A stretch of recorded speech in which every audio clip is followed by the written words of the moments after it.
Louvado seja o nome do Senhor, amém?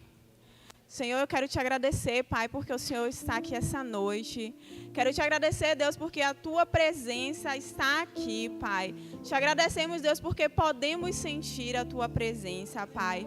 Pai, quero te pedir, Pai, continue a manifestar a tua glória aqui neste lugar. Continue a falar aos corações, Senhor. Continue a ministrar cada um, Senhor, individualmente, Pai, em nome de Jesus. Amém.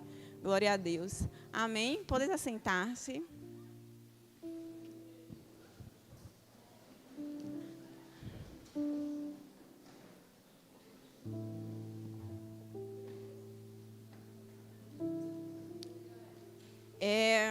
Hoje, esse domingo à noite é a mistura mais engraçada que tem para o mês jovem, né? Hoje é Dia dos Pais, ainda é mês jovem e ainda tem ceia.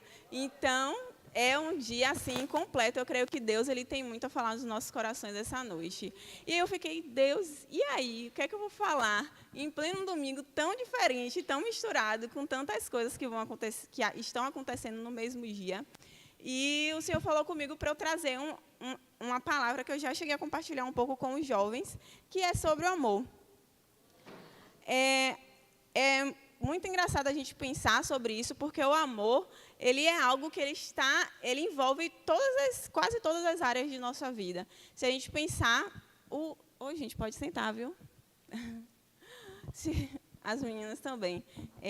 Se a gente pensar no amor, quando a gente vai fazer uma escolha profissional, por exemplo, a gente sempre preza, né, pelas áreas que a gente tem mais afinidade, por aquilo que a gente gosta, por coisas que a gente tem interesse. Quando a pessoa, ela obviamente pensa em se relacionar com alguém, namorar, noivar, casar, ela obviamente vai se relacionar com uma pessoa que ela tenha um interesse, que ela tenha um sentimento, que ela tenha um afeto por aquela pessoa.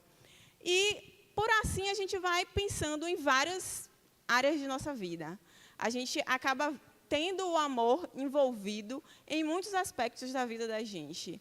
E aí, o que é importante em relação a isso é que quando a gente tem uma visão distorcida, uma visão diferente daquilo que Deus ele propõe sobre o amor, isso afeta também todas as áreas da vida da gente. A gente vai fazer uma escolha profissional, talvez deturpada, escolher um relacionamento não tão saudável, quando a gente não tem um amor alicerçado, que a gente tem uma visão, né, um entendimento do que é o amor, alicerçado naquilo que Deus ele fala, isso, na maioria das vezes, vai gerar muito sofrimento. E aí, o que é que a gente vê hoje, né, se a gente pensar? O que é que a gente vê hoje na maioria das pessoas que enxergam sobre o amor? Se a gente fazer uma pesquisa e perguntar à maioria das pessoas o que é o amor para você, a maioria, eu acredito que a maioria das pessoas elas vão falar, né, mais coisas voltadas ao sentimento. É aquela emoção muito forte que eu tenho quando eu vejo aquela pessoa que eu gosto, ou quando eu encontro depois de muito tempo alguém da minha família. Aquele frio na barriga quando eu encontro alguém que eu estava naquela expectativa muito grande. Então, todas as vezes, a maioria das pessoas elas vão relacionar o amor com o sentimento, né, com algo voltado ao sentimentalismo, ao sentimento. E aí, o que é que Deus ele vem e fala para a gente sobre o amor? Quando Deus ele vem, ele fala sobre o amor para a gente, ele vem e fala o quê? Ele entregou o único filho dele por amor de nós. Quando ele vem para mostrar o amor, ele não vem com sentimentalismo, ele não chegou e ficou lá do trono dele, olhando, meus filhos estão ali precisando de um remidor, um salvador, e sentindo aquilo. Ele pensou, ele disse, eu vou demonstrar o meu amor para essas pessoas. Como é que eu demonstro o meu amor? Eu entrego aquilo que eu tenho mais de precioso, mais importante, entrego para essas pessoas e digo, olha, esse meu bem mais precioso vai morrer por vocês. Esse é o tamanho do meu amor por vocês. Essa é a dimensão do meu amor por vocês. Eu estou entregando aquilo que é o mais importante para mim, por amor a vocês. Então, quando a gente vê o que Deus ele nos mostra sobre o amor, a gente já vê logo uma diferença.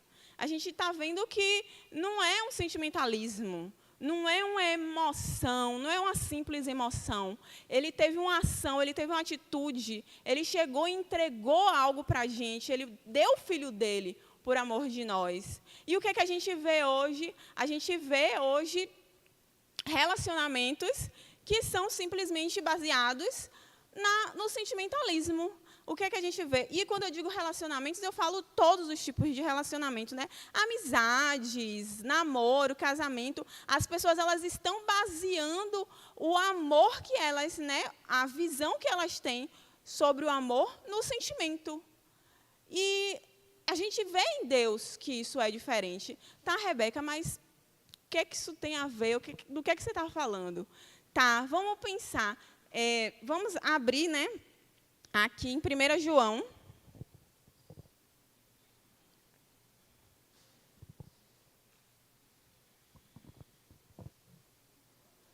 1 João 4, 7.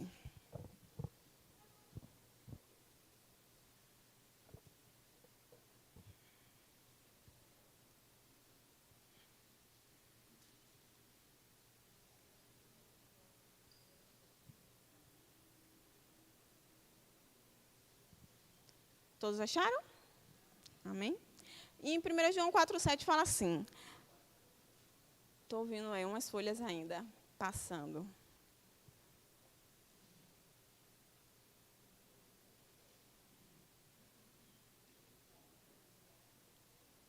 Amém? Fala assim: amados, continuemos a amar uns aos outros, pois o amor vem de Deus. Quem ama é nascido de Deus e conhece a Deus. Quem não ama não conhece a Deus, porque Deus é amor. Deus mostrou quanto nos amou a enviar o seu único Filho ao mundo, para que por meio dele tenhamos vida. E nisso consiste o amor. Não em que tenhamos amado a Deus, mas em que ele nos amou e nos enviou o seu Filho como sacrifício para o perdão dos nossos pecados.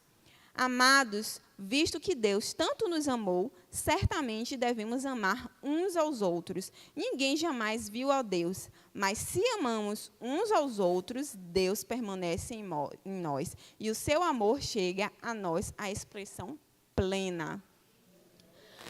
Quando a gente vê esse versículo, quando a gente lê esse versículo, a gente entende que Deus está dizendo assim para a gente: olhe, para você me conhecer, você precisa amar. Você precisa amar o seu irmão. Vocês precisam amar uns aos outros. Se você não amar se vocês não se amarem, se você não amar o seu irmão, você não vai me conhecer. Você precisa amar o seu irmão para você me conhecer. E aí a gente se depara com um grande problema. Porque, como eu estava falando antes, as pessoas hoje estão com uma visão distorcida do que é o amor. Então, se elas entendem o amor de uma forma distorcida, elas vão viver o amor de uma forma distorcida e, cada vez mais, elas vão ter dificuldade de conhecer a Deus, vão criar feridas, vão criar diversas sequelas na vida dela, porque ela está com uma visão de amor distorcido. E aí, se a gente parar e pensar de novo na vida da gente, se você pensar, qual foi o primeiro local, qual foi o primeiro ambiente na sua vida que você teve contato com o amor? Foi na família, não é isso? A família deve ser o lugar que a gente tem o primeiro contato com o amor. É na família que nós nos relacionamos com os nossos pais, com os nossos irmãos, com os nossos tios, com todas as pessoas, né? Às vezes os avós que são responsáveis. É na família que a gente tem esse primeiro contato com o amor. Então, a gente já tem um indício. Se essas pessoas elas estão com uma visão distorcida no amor e o primeiro contato que ela tem com o amor é na família, a gente já começa a entender de onde as coisas estão começando a ter um problema. Então, quando a pessoa está numa família, e nessa família, que deveria ser a família que cuida, a família que protege, a família que guarda, a família que orienta, a família que educa, a família que prepara esse indivíduo, esse ser, né, com amor para ser um adulto e viver e construir uma nova família que ele vai fazer, né, aquilo que Deus mandou crescer e multiplicar. E aí nós vamos cumprindo isso. E aí, se a gente começa a entender que hoje os relacionamentos, os namoros que a gente vê hoje são pessoas, muitas vezes, que às vezes têm relações adoecidas, que a gente vê pessoas que, dentro desse relacionamento, se machucam, se ferem, falam palavras de dor, falam palavras de ofensa, e muito mais, e, em vez de se amarem, elas se ofendem, elas se maltratam. A gente começa a repensar de onde começou essa raiz. Se uma família, um casal, dentro desse casal, eles também reproduzem isso. Os filhos, eles veem essa realidade da família deles. Uma realidade, muitas vezes, que só tem briga, que só tem discussão. Uma família que, às vezes, a criança deveria se sentir segura, que deveria se sentir protegida, é o lugar que ela, às vezes, tem o maior medo de estar. Então, a família, ela tem um papel fundamental no desenvolvimento do ser humano. E aí a gente está falando de ser luz, de ser luz. E aí eu comecei a pensar, cara, será que as famílias também estão sendo luz? Porque uma família que está sendo luz, ela vai criar ela vai ser uma família que vai ter um ambiente saudável. Ela vai ser uma família que os pais, antes de discutirem, não que as pessoas vivam em um mar de rosas, mas elas vão pensar, poxa, vamos conversar num ambiente adequado, em vez de discutir e brigar na frente das crianças. Poxa, vamos tentar não nos machucar e não nos ofendermos, vamos conversar com um diálogo saudável. Sabe? Então, quando a gente pensa em tudo isso, a gente começa a entender como as coisas estão acontecendo. Hoje, infelizmente, nós vivemos jovens adolescentes que não querem mais ter compromisso. Casamento virou uma coisa absurda, uma coisa antiga, de outro tempo. As pessoas não querem mais casar. Quando uma pessoa, se você conversar, quem é cristão, né, quem está na igreja, geralmente vai para casamento todo ano, né, pelo menos 1, 2 casamentos no ano. E isso é muito diferente para as pessoas que estão fora da igreja, porque não existem tantos casamentos assim, porque as pessoas não se casam mais tanto assim.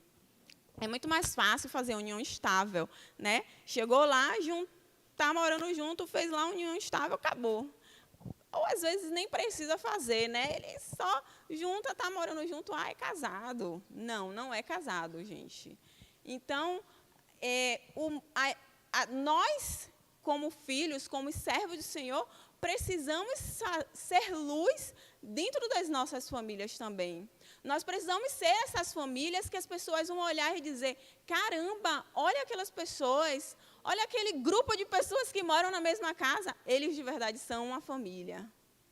Nossa, eles realmente são pessoas que a gente pode ver que a luz, a Cristo naquele lugar. Sabe? Será que dentro das nossas casas Cristo tem sido o principal dentro das nossas famílias? Ou será que só é apenas mais uma família que tem reproduzido todas as outras coisas que no mundo ele tem reproduzido?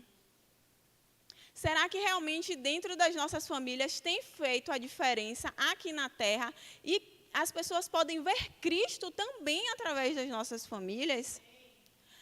Será que hoje, Dia dos Pais, que deveria ser um ambiente, que deveria ser uma data comemorativa, a gente sabe que hoje muitas pessoas não estavam felizes e comemorando, porque, infelizmente, estavam vivendo um ambiente de briga, de discussão, de contenda, de violência. Estava vivendo um ambiente totalmente distorcido. E nós, enquanto cristãos, nossa família tem sido luz e tem feito a diferença nesses ambientes? Eu vi um meme hoje, gente, eu sempre comento dos memes que eu vejo. Gente, eu vi um meme hoje que eu dei muita risada, não, né? Eu fiquei reflexiva. E aí eu vi um meme de uma pessoa colocando assim, uma menina postou as fotos de família dela hoje do Dia dos Pais, e uma pessoa que seguia ela não era uma pessoa famosa nem nada disso, não, era uma pessoa comum.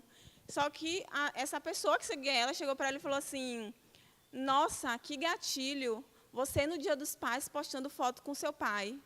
Chega, fiquei mal.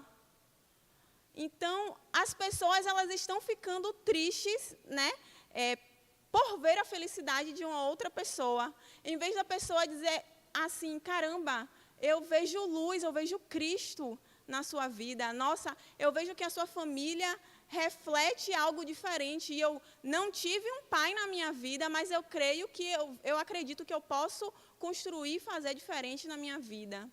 As pessoas elas estão tão adoecidas que elas não conseguem nem olhar para a felicidade e a estrutura familiar das outras pessoas.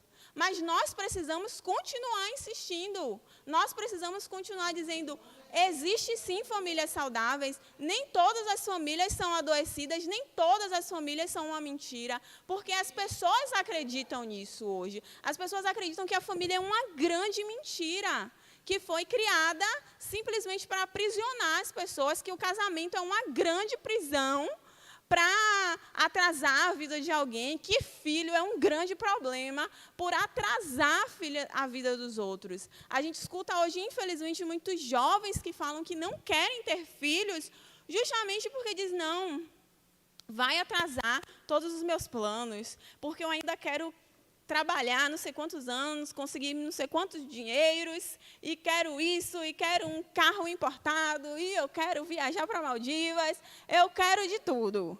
Então, não dá tempo de ter um filho, não dá tempo de casar, porque, poxa, casamento é o quê? Compromisso, né? Compromisso faz o quê? Compromisso dá trabalho. E as pessoas não querem ter trabalho. As pessoas querem ter uma vida de facilidades. As pessoas querem ter uma vida sem compromissos. E aí, o que acontece? Nós, enquanto luz, precisamos continuar declarando. A família, sim, é plano e é projeto do Senhor. A família é, sim, algo que Deus ele colocou para o homem, para que aconteça nas nossas vidas.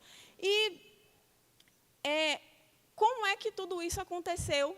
Novamente, lá no início, famílias que estavam destruídas, famílias que estavam adoecidas, de pessoas que, dentro das suas casas, de jovens que cresceram dentro de um ambiente que eles disseram, caramba, eu não quero viver isso quando eu crescer. Para que eu vou ter uma família? Para que eu vou casar? Para que eu vou morar junto com uma pessoa que vai me bater? Para que eu vou morar com uma pessoa que só vai ser briga o dia todo? Não vou fazer isso. Vou fazer diferente, vou trabalhar, vou ganhar muito dinheiro, vou viajar pelo mundo todo, vou fazer o que eu quero. Porque é isso, infelizmente, hoje em dia, que as pessoas querem.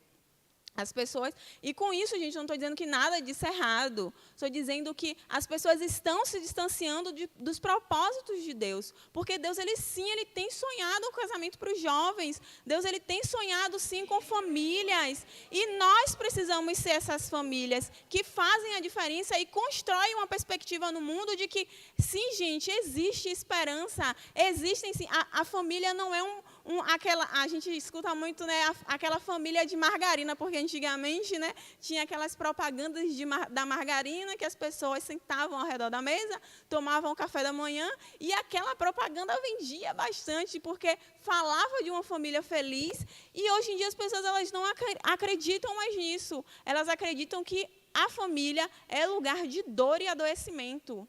As pessoas hoje reproduzem que a família, se não der nem para conviver, você vive longe. Você nem precisa viver com a família. Respeitar o seu pai e a sua mãe. Pelo amor de Deus, se está enchendo o saco, eu só me mudo mesmo.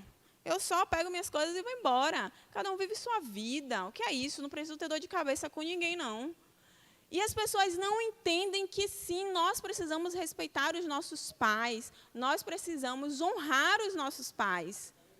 A gente precisa entender que nós precisamos, sim, amar os nossos irmãos, e esse irmão que também está na nossa família, que também está dentro da nossa casa. A gente não pode conhecer a Deus se a gente não consegue amar o nosso irmão que a gente vê, às vezes esse irmão que a gente cresceu junto, que a gente está ali vivendo anos com ele, a gente não consegue amar aquela pessoa. Como a gente pode dizer que ama a Deus? Como a gente pode dizer que conhece ao Senhor? E isso é algo tão sério, porque assim, se a gente voltar mais um pouquinho na história, antes de Cristo, se a gente pensar na estrutura familiar antes de Cristo, a gente vai lembrar de como acontecia, né? As pessoas, elas se casavam com várias mulheres, né? Um homem podia casar com várias mulheres, inclusive na cultura hebraica acontecia isso, antes de Cristo, em várias culturas na Ásia, em vários lugares as pessoas podiam ter mais de uma mulher. E às vezes os homens nem precisavam ter aquele compromisso com as crianças, né? Com o filho, aquele que ele reproduzia e deixava lá no mundo, nem precisava fazer isso. E aí vem Cristo e muda toda a história. Depois de Cristo, as pessoas começam a entender o quê? Que relacionamento ele é monogâmico.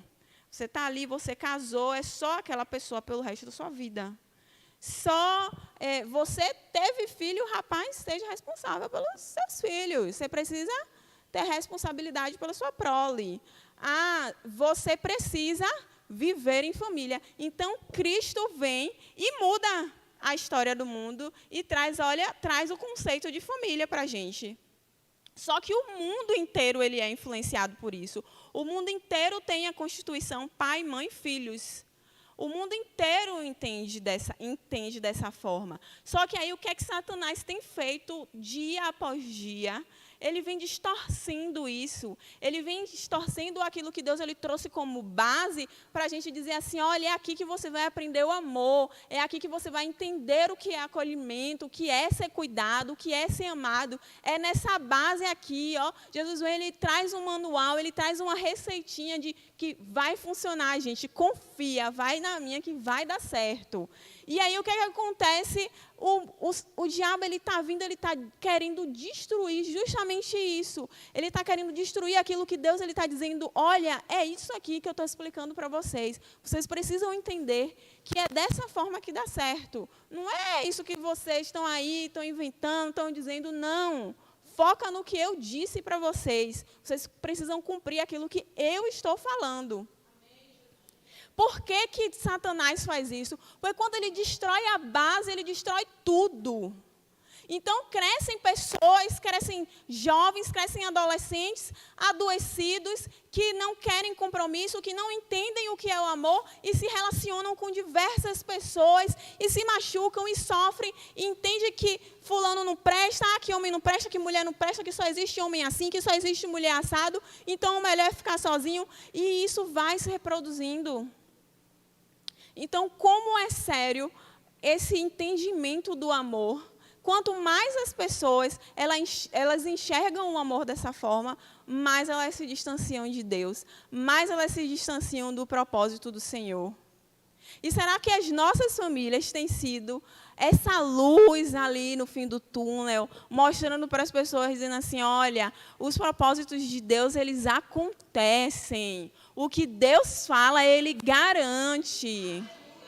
Olha, ter família não é viver no mar de rosas, não. É luta, é desafio, mas dá certo, funciona, porque Deus falou que dá certo.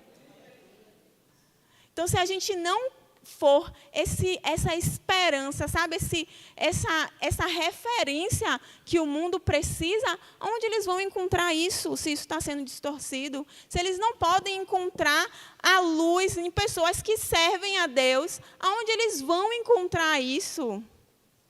Onde se ouvirá, se não há que pregue? A gente não precisa pregar sempre falando, não. A nossa vida é um testemunho, a nossa família deve ser um testemunho de pais que respeitam os filhos, de pais que cuidam, de maridos que se respeitam, de esposas que cuidam de sua casa. Infelizmente, hoje, as famílias têm terceirizado a educação dos filhos, terceirizado para a escola, terceirizado para o mundo, para qualquer que seja, para os avós. Porque, mesmo quando está lá, quando tem um filho, eles ainda querem, né? Hoje em dia, ainda querem ter isso. Ah, não, porque eu quero comprar o celular para o menino. Eu quero trocar de carro. Pelo amor de Deus, como é que a gente vai passear no final de semana? Se o carro quebrou, o carro está velho, precisa trocar. Então, eu preciso trabalhar mais. Então, para eu dar aquela roupa nova no final do ano para a criança, eu preciso trabalhar mais, eu preciso trabalhar mais. Aí vai a mãe dizer, não está dando a renda e vai trabalhar mais também. E aí, quem é que está cuidando dos filhos? A internet. A escola que está criando, a escola que está educando, a internet que está dizendo. Aí depois a criança chega em casa, o bispo falou hoje sobre isso hoje de manhã. Aí o menino chega em casa, fala um negócio, você fica, oxente, de onde você tirou isso, criança? De onde que você falou isso? Porque está ali, ó, a internet ensinando tudo. A escola ensinando tudo. Então, se você não dá base em casa, se você não educa, se você não disciplina, se você não corrige em casa, não se preocupe, não fique chateado também depois. Vai ter quem crie para você, mas depois não pode reclamar. Depois não pode reclamar do resultado, já que você não se importou, já que você não fez. E aí depois cresce e não entende por que o filho está rebelde. Poxa, era uma criança tão boa, tão educada, está adolescente, é a fase. Tem limite para a fase da adolescência. Tem coisa que é falta de disciplina. Tem coisa que é falta de correção. Então, às vezes, a pessoa não sabe por que o adolescente era uma criança tão boazinha e mudou e ficou diferente, porque não deu atenção devida quando precisava. É a hora de educar, gente, é agora, na infância. Porque quando chega a 12, 13 anos, você chega para conversar hoje. Com um adolescente, um pré-adolescente de 12, 13 anos, gente, é conversa de gente de 16, 17 anos. Cheguem para conversar, você vai ficar assustado com as coisas que esses adolescentes sabem, de 12, 13 anos. E digo com convicção que tem muito pai que não sabe da terça metade do que os filhos fazem. Eu digo com segurança, não sabe.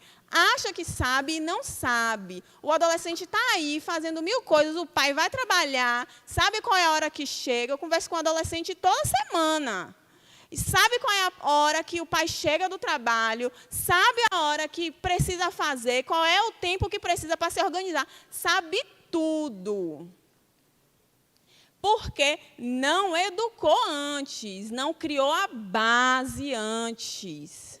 A família é importante.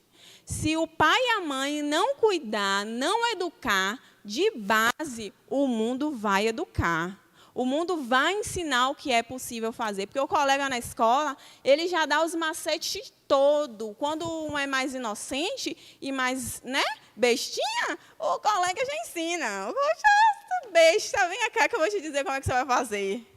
Já ensina, meu filho, você, pelo amor de Deus, fique tranquilo, tem um jeito que você vai fazer que seu pai não vai nem descobrir. E não descobre. Não descobre mesmo. Então, gente, a família, ela tem um papel extremamente fundamental. Se a gente não cuidar das nossas crianças, se a gente não cuidar dos pequeninos, dos preciosos do Senhor, o mundo, é isso que Satanás ele justamente quer. Ele quer pegar justamente desde criança, desde novo, para ele já ensinar, para já ficar na cabeça deles todos os projetos, ideologias, todos os propósitos, já ficar ali, ó, entranhado desde pequeno. Então, criem os seus filhos de verdade, procurem saber deles, pergunte. Se não perguntar, vá lá e olhe mesmo assim. Eu falei isso no domingo. Minha mãe, gente, entrava nas minhas coisas, minha mãe mexia em todas as minhas coisas. E Deus não descobriu, eu descobri depois de adulta. Minha mãe era ótima, eu descobri depois de adulta, ela mexia em tudo, eu não sabia.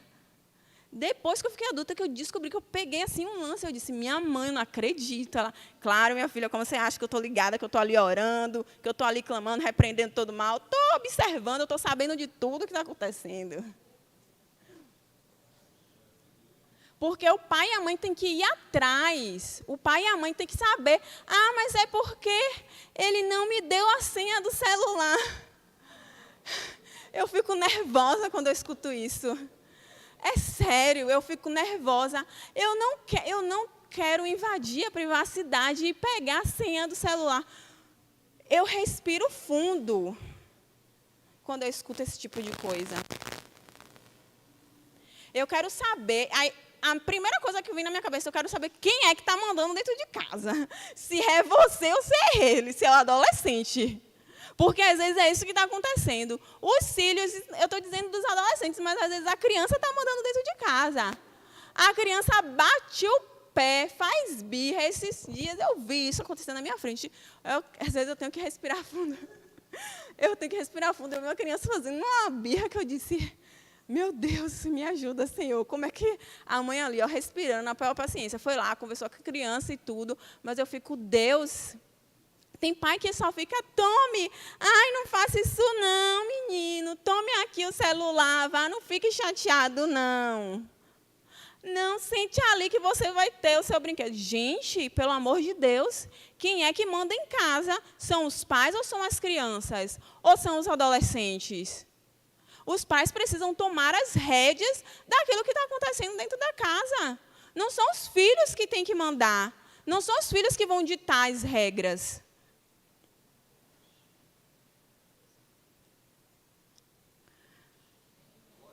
Amém.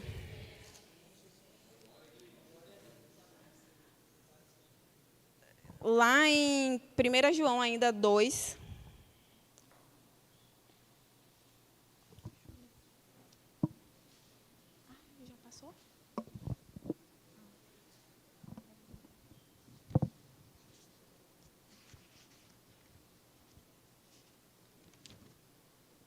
João 2:9.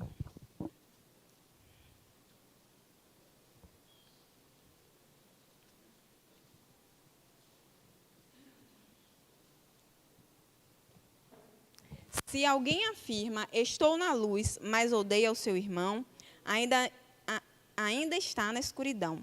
Quem ama seu irmão permanece na luz e não leva os outros a tropeçar. Mas quem odeia o seu irmão ainda está na escuridão e anda na escuridão. Não sabe para onde vai, pois a escuridão o cegou. Gente, para a gente finalizar, eu quero reafirmar para vocês, as nossas famílias precisam ser luz.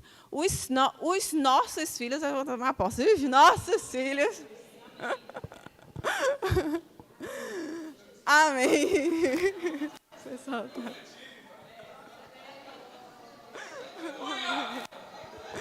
Ai, meu Deus. Precisam ser luz. Porque a gente não precisa ter medo, não, viu, gente? Não tenham medo do mundo. Nós que precisamos aterrorizar o mundo, viu? Somos nós que precisamos colocar medo. Eles que precisam temer. Não somos nós, não. Então, prepare o seu filho em casa. Ensine a palavra do Senhor para ele em casa, porque ele vai chegar na escola e ele vai ensinar para... dizer o que é isso? Mentir para o meu pai, eu não vou fazer isso. Porque você já ensinou a ele em casa. E o quê? Eu não tenho idade para namorar, não. Eu ainda tenho que esperar para namorar. O que é isso? Não, eu não vou fazer isso, porque isso não é. A Bíblia não fala isso. Vocês precisam ensinar na casa de vocês para que os seus filhos sejam luz na escola deles. Não é que, eu vou tirar da escola, porque eu não vou deixar fazer isso, porque eu não vou deixar fazer aquilo. Mas o mundo jaz no maligno, gente. Não tem para onde correr. Os filhos precisam ser preparados, os adolescentes, as crianças. Então, a família precisa ser a base. É na família que a gente precisa entender o que é o amor. É na família que a gente começa a construir isso, para que a gente possa continuar a conhecer ao Senhor e prosseguir em conhecê-lo. Amém?